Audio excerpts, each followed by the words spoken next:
Hello friends, नमस्कार सभी को। मैं Narendra, public health nursing officer, Delhi सरकार में कार्यरत, स्वागत करता हूं आप सभी का आपके अपने YouTube channel CNA nursing academy पर।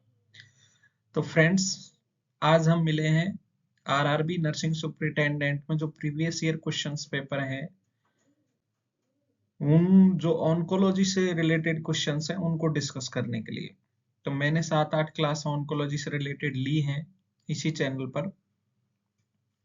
तो जो मैं एक्सपेक्ट कर रहा था, आरआरबी का जो लेवल मैं समझ रहा था, उससे आरआरबी ने लेवल काफी ऊपर कर लिया है और जो क्वेश्चंस हैं वो काफी स्टैंडर्ड के हैं। और मैं ये भी देख पा रहा हूँ कि क्वेश्चंस रिपीट हो रहे हैं। जैसे लास्ट 2 to 3 पेपर्स में ज्यादा ऑन्कोलॉजी से रिलेटेड क्वेश्चंस आए हैं। उनमें से जैसे 14 क्वेश्चंस मैंने देखे तो 4 क्वेश्चन रिपीट थे। तो आप यदि इन क्वेश्चंस को भी देखेंगे तो 1 या 2 क्वेश्चन हो सकता है आपको इनमें से भी मिल जाए। तो बात करते हैं क्वेश्चंस की। सबसे फर्स्ट क्वेश्चन लेते हैं। जैसे malignant tumour of the testis is known as melanoma, seminoma, lymphoma और विल्म्स ट्यूमर। तो देखो, क्वेश्चंस का एक मेथड एलिमिनेशन मेथड भी होता है, और दूसरी जो इसमें जो ये 13-14 क्वेश्चंस मैंने देखे, उसमें एक तो चीज इंपॉर्टेंट है कि टर्म्स का ध्यान रखिए। क्वेश्चंस में एक एक टर्म पूरे क्वेश्चंस को चेंज कर रही है, तो जल्दबाजी नहीं कीजिए, क्वेश्चंस को ढंग से पढ़िए और टर्मिनोलॉजी का विशेष ध्यान रखिए। तो malignant tumour of the testis is known as seminoma, जैसे हम सब जानते हैं। जैसे एक एक ये जो एक मेथड जैसे एलिमिनेशन मेथड भी होता है, उसमें हम अदर ऑप्शंस को हम अलग कर सकते हैं। जैसे मिलेनोमा, मिलेनोमा जो होता है वो मिलेनोसाइट्स, जो मिलेनोसाइट्स होती हैं, स्किन की सेल्स होती हैं, उसमें उनका जो कैंसर होता है उसे मिलेनोमा बोलते हैं। सेमिनोमा जैसे मैंने बताया कि सेमिनोमा राइट आंसर है। और सेमिनोमा जो सेमिनिफेरस ट्यूबुल्स होती हैं टेस्टिस की, उसमें यदि ट्यूमर हो रहा है तो उसे बोलते हैं सेमिनोमा। लिम्फोमा जो लिम्फोइड टिश्यू से रिलेटेड है, और विल्म्स ट्यूमर जो पीडियाट्रिक किडनी ट्यूमर होते हैं उनको हम बोलते हैं विल्म्स ट्यूमर। तो इनमें से आंसर होगा हमारा second option, seminoma. Next question पर चलते हैं। Isotope of cobalt is used in the treatment for which of the following disease. Simple question है, कुछ क्वेश्चन सिंपल भी आते हैं जिनका हम इजीली आंसर कर पाते हैं। तो इसमें जैसे एड्स है, कैंसर है, गोइटर है और एनीमिया है। तो कोबाल्ट हम सभी जानते हैं, रेडिएशन थेरेपी में यूज करते हैं कोबाल्ट 60 का। और वो रेडिएशन थेरेपी हम किस में यूज करते हैं? कैंसर के ट्रीटमेंट में। एड्स में हम एंटी रिट्रोवायरल ट्रीटमेंट चलता है, वायरल डिजीज है। और गोइटर में हम आयोडीन से और सर्जरी से ट्रीट करते हैं। एनीमिया जो ब्लड से रिलेटेड, और जिसमें हीमोग्लोबिन लेवल कम हो जाता है तो उसको उससे ट्रीट किया जाता है। कोबाल्ट का यूज हम किस में करते हैं? कैंसर में। Third question, as a prophylactic measure it is used to prevent chemotherapy induced neutropenia. ध्यान रखना टर्म का, न्यूट्रोपेनिया मतलब डब्ल्यूबीसी की काउंटिंग कम हो रही है। यदि इधर थ्रोम्बोसाइटोपेनिया होता तो प्लेटलेट वाला ऑप्शन ठीक रहता, लेकिन इसमें पूछ रहा है कि neutropenia when highly myelosuppressive chemotherapy drugs are used. यदि हम बहुत जो हाईली कीमोथेरेपी देते हैं पेशेंट को, तो पेशेंट में रिस्क रहता है, जैसे मैंने क्लासों में डिस्कस किया था, न्यूट्रोपीनिया, थ्रोम्बोसाइटोपिनिया, इनका रिस्क रहता है। तो उसके प्रोफाइलेक्टिक मेजर, उसके बचाव के लिए हम क्या पेशेंट को दे सकते हैं? तो इसमें आएगा डब्ल्यूबीसी ग्रोथ फैक्टर्स।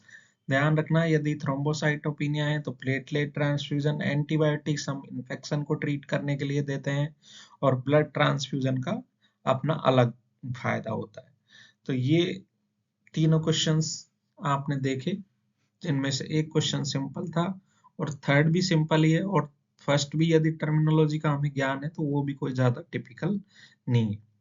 चलते हैं नेक्स्ट क्वेश्चन पर। Which of the following is a cell cycle specific drug that target the M phase?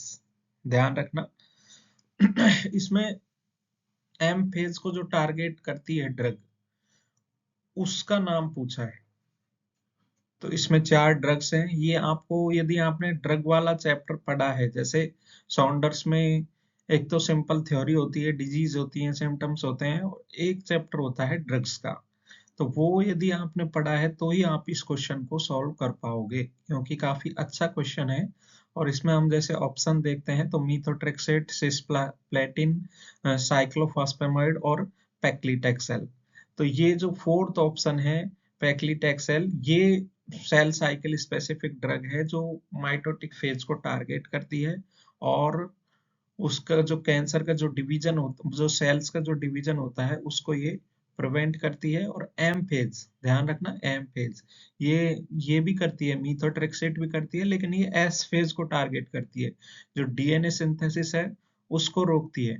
और ये पैक्लीटेक्सेल क्या करती है, एम फेज को टारगेट करती है, ये माइटोटिक जो डिवीजन होता है उसको टारगेट करती है। और ये सिस्प्लेटिन और ये साइक्लोफॉस्फेमाइड क्या है, ये साइक्लोफॉस्फेमाइड एक एल्कलाइन एजेंट है, और इसका ये सेल नॉट स्पेसिफिक ड्रग है। ठीक है, नेक्स्ट क्वेश्चन देखते हैं। An example of adjuvant analgesic therapy for pain management is.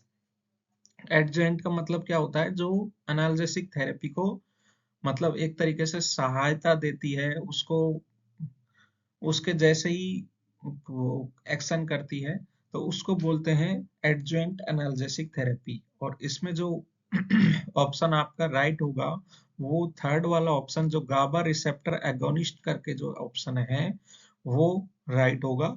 क्योंकि जैसे नॉन सैलिसाइक्लेट है तो ये जो प्राइमरी मैनेजमेंट में देते हैं, और जो फर्स्ट जो पेन मैनेजमेंट होता है उसमें देते हैं, लेकिन जो गाबा रिसेप्टर एगोनिस्ट है इसको हम जो न्यूरोपैथिक जो पेन होते हैं उसमें हम इसको यूज करते हैं, और जो ये एक एडजुवेंट एनाल्जेसिक थेरेपी की तरह काम करती है। नेक्स्ट क्वेश्चन देखते हैं। Study of cells collected by fine needle aspiration of superficial and deep seated lessons for diagnosis of pathological condition is termed as।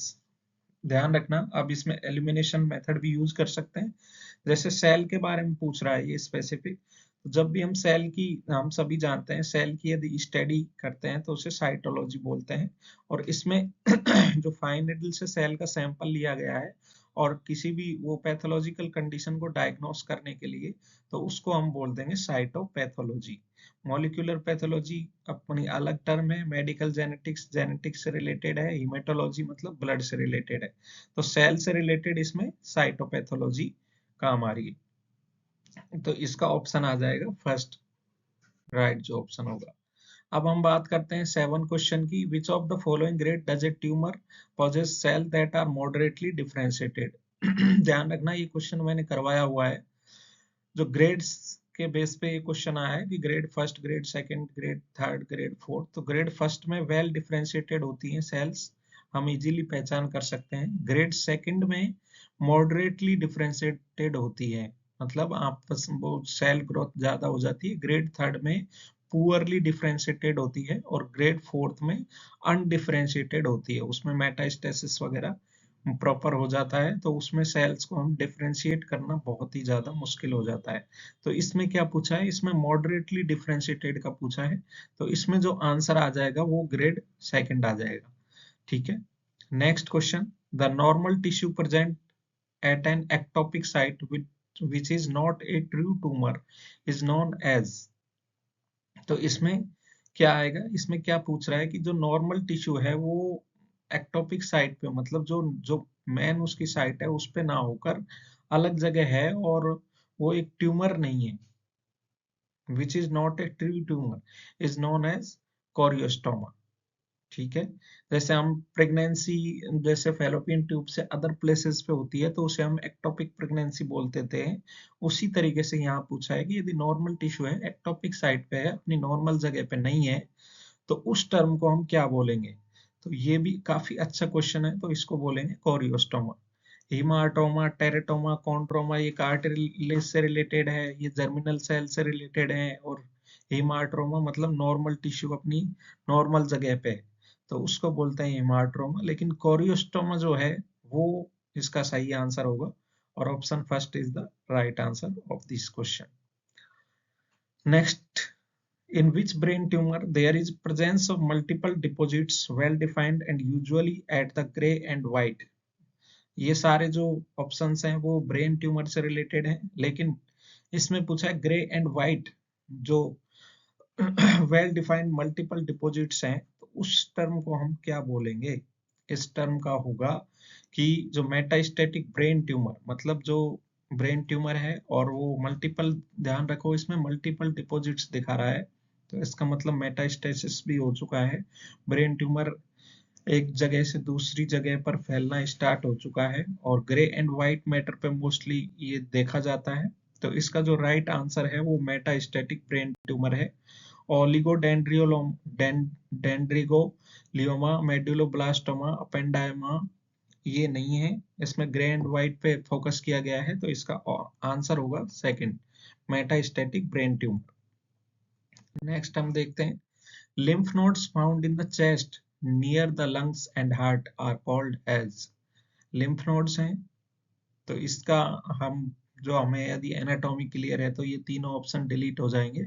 Cervical जो होता है वो नेक में होता है, पॉप्लिटल जो होता है जो हमारी नी रीजन पे होता है, और इंगुइनल लिम्फ नोड जो ग्रोइन रीजन पे होता है। तो इसका जो राइट आंसर आएगा वो मीडियास्टिनल लिम्फ नोड आएगा, क्योंकि जो लंग्स इसमें साफ साफ लिखा हुआ है near the lungs and heart, तो उस प्लेसेस को हम क्या बोलेंगे? Mediastinal lymph node. ठीक है, और ये दोनों क्वेश्चंस रिपीट हैं जैसा कि मैंने पहले ही बता दिया था वीडियो की स्टार्टिंग में ही। तो इसमें आप बताओ मुझे, 11 और ये 13 लिख दिया, ये 12 आना चाहिए था सीरियल नंबर। तो इन दोनों का क्या आंसर होगा ये आप मुझे कमेंट बॉक्स में बताना। और ज्यादा टाइम नहीं लगा इसमें, लेकिन आप इससे एक बार गो थ्रू हो जाएंगे तो शायद एक या दो क्वेश्चन आपको इस वीडियो से देखने को मिल सकते हैं।